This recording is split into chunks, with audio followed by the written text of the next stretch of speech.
Let me introduce to you our first esteemed participant, Gigi Roman. It's a big pleasure to see you again here with us. He is course director, certified nature instructor, and the coordinator for distance learning program in charge of managing online education, professional training, and online content in NATO with the NATO school. He also develops new products, new digital products, is in charge for strategic relations within the system of learning management. In addition, he's a participant of international working group for defense educational organizations on the matters of distant learning within PCP program. He has a number of publications, scientific publications, on the matters of online content, distant learning. His publications were published in Germany, the United States, Poland, many other countries, and he often takes part in number, for respective conferences, including our event. So I want to offer Gigi the floor for a very short presentation of your presentation, and then we would be able to ask the Gigi questions. Please, the floor is yours.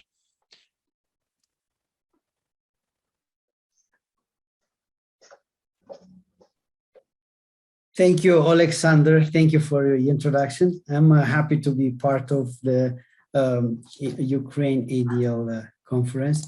So for the third time invited, thank you very much, and attending virtually again, as the current conditions doesn't allow maybe travel, and we're still looking at the lockdowns. But again, my presentation was, it's a recorded, pre-recorded, is one of those pre-recorded, panel one in the conference website.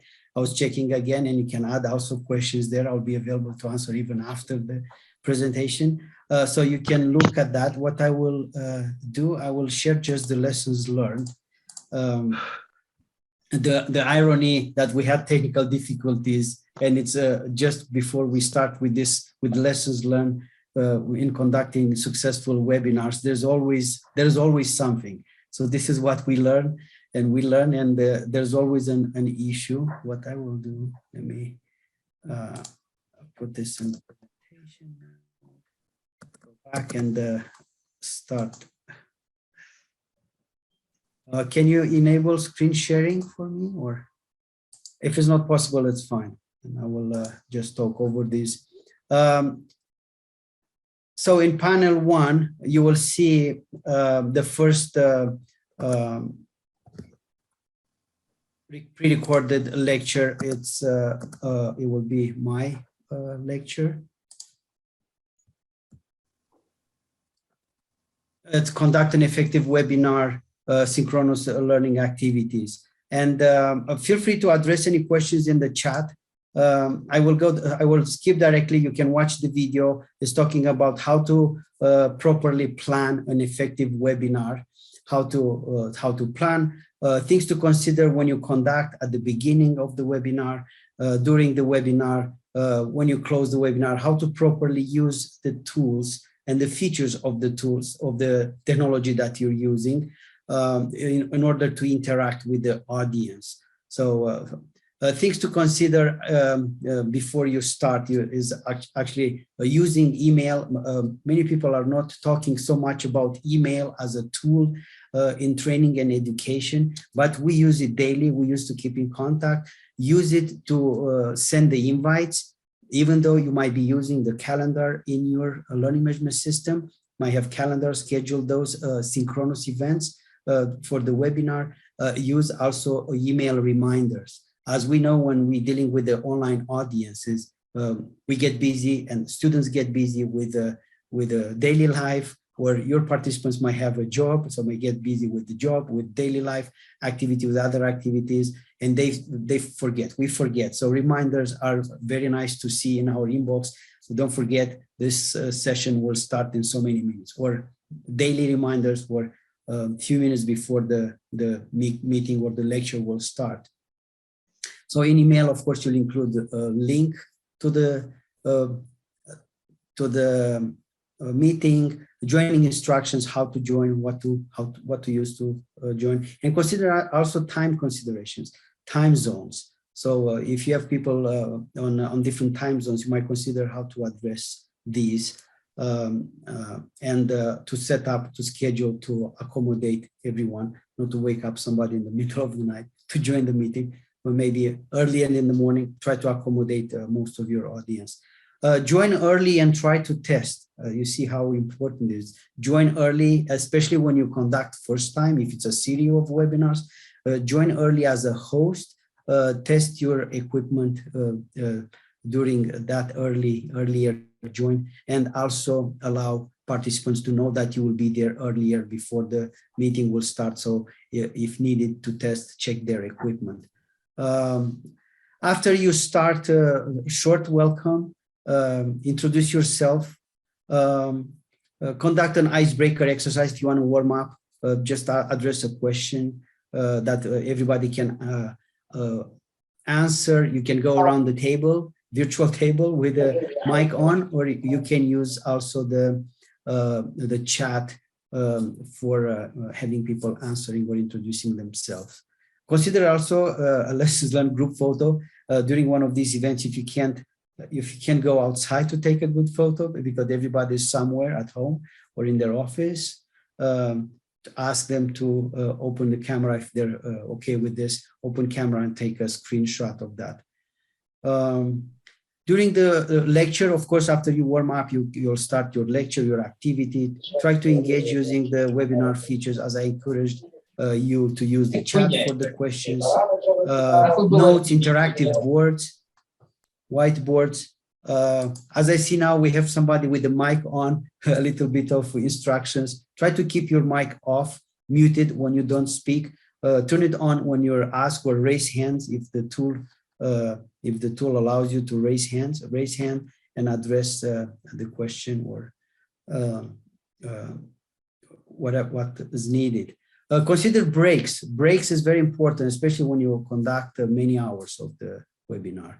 So breaks every 40, 50 minutes. If you go longer, I will not recommend to go longer, but we realize during this synchronous session, sometimes you want to stay longer, or your participants want to stay longer. So consider a stretch break, go grab a cup of coffee, or grab some water.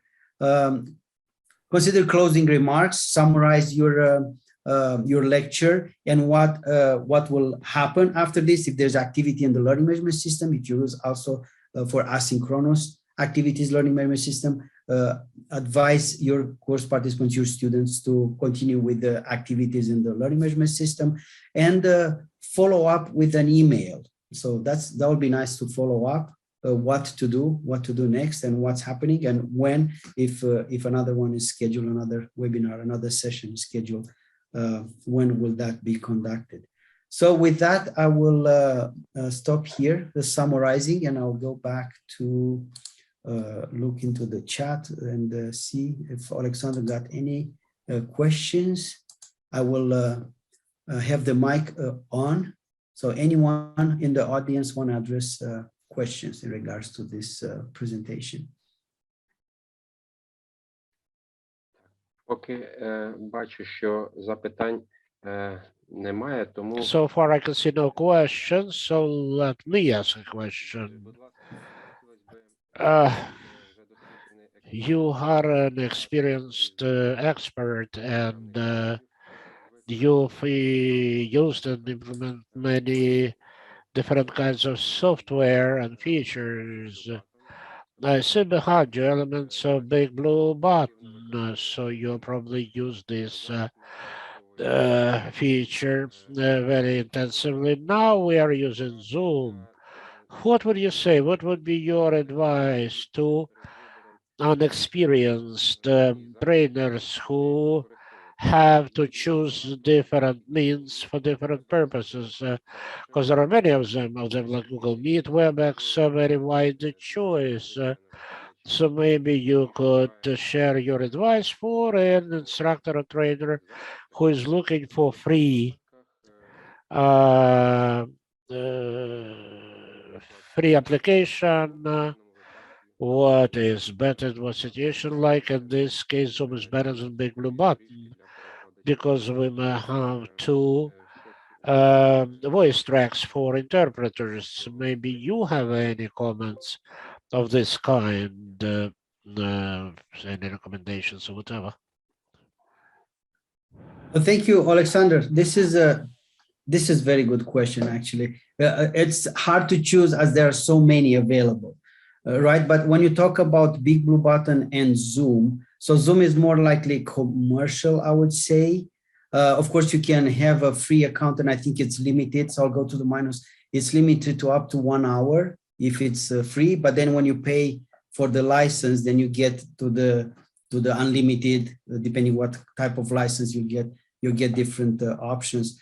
When it's about the Big Blue Button, of course, it's open source. One of the biggest thing with the Big Blue Button is that you can actually download and install it on your own server. So you will have full control of the content. So it's not hosted on the cloud on some commercial company. You can host that and you can manage yourself that server where you have the Big Blue Button. When it's about the features that most people are looking into now, it's the interactivity. It's not only to be able to present, to share slides and to talk to the audience, but also to engage with them. And I've seen Big Blue Button with interactive whiteboards where everybody can come and write on the screen. Group work. This is also available. So most of these features are available in all of the of these tools, Big Blue Button or Zoom. But what I've seen with Zoom, there's language translation also with Big Blue Button. It is not working as well as in Zoom, but I know there is availability. You can enable translation, but again, you will need interpreters to do that. I think they're trying to add some automatic translation, but it's never as good as when you have hired an interpret, because it's always about interpretation, not translation of the speech. The other features, what I see with the commercial, with Zoom, there's apps. So there's a lot of apps. I think if you're there, you can click on the apps and you can see integration of other existing software or applications from a web in order to enhance your webinar. So you look at pros and cons. I think both are okay, but for an organization that is looking to manage their own, for the privacy and for the content that they're doing, and especially looking at us, so we work in maybe military academy, military training education facilities. You would like to have to control over the content and what you're sharing, what you're recording, not in the cloud, but on your own server. So you might be looking into that. Maybe Zoom has an option of that, maybe to give you a solution, but I didn't research into that. But you might look into this when you're interested. Thank you.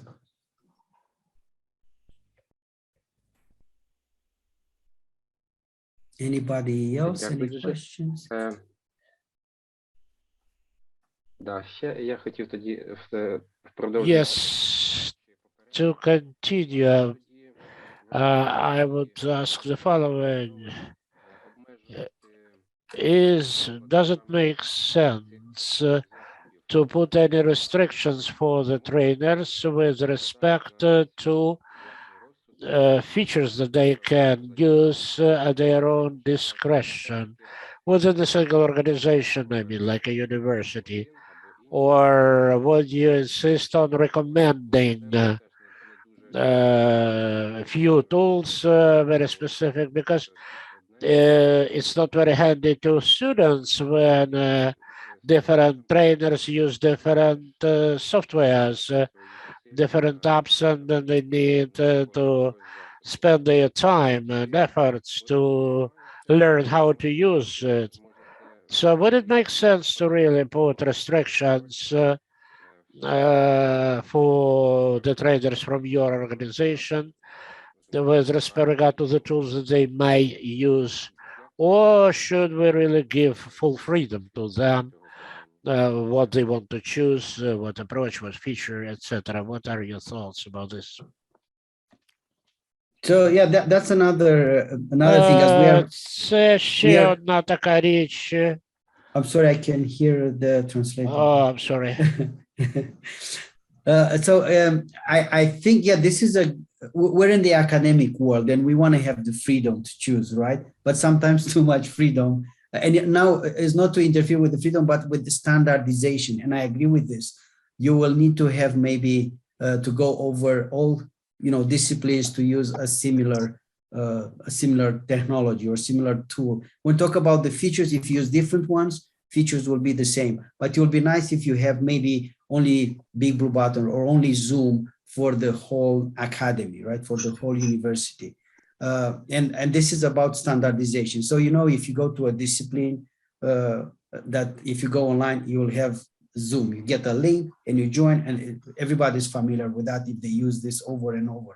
But if one student uses Zoom, teachers using Zoom, one is using Big Blue Button, one is using maybe GoToMeeting or Google or Facebook, Google Meet, Facebook.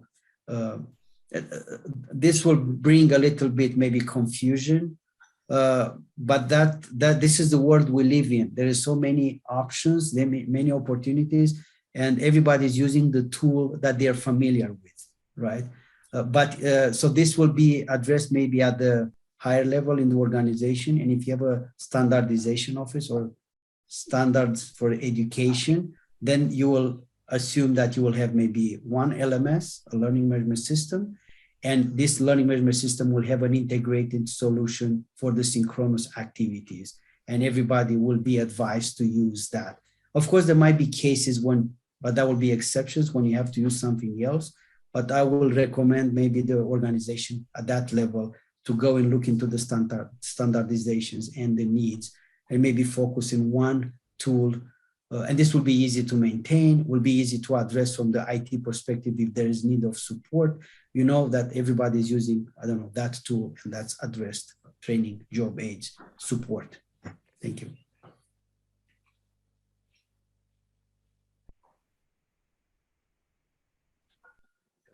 Дуже дякую, Джудже.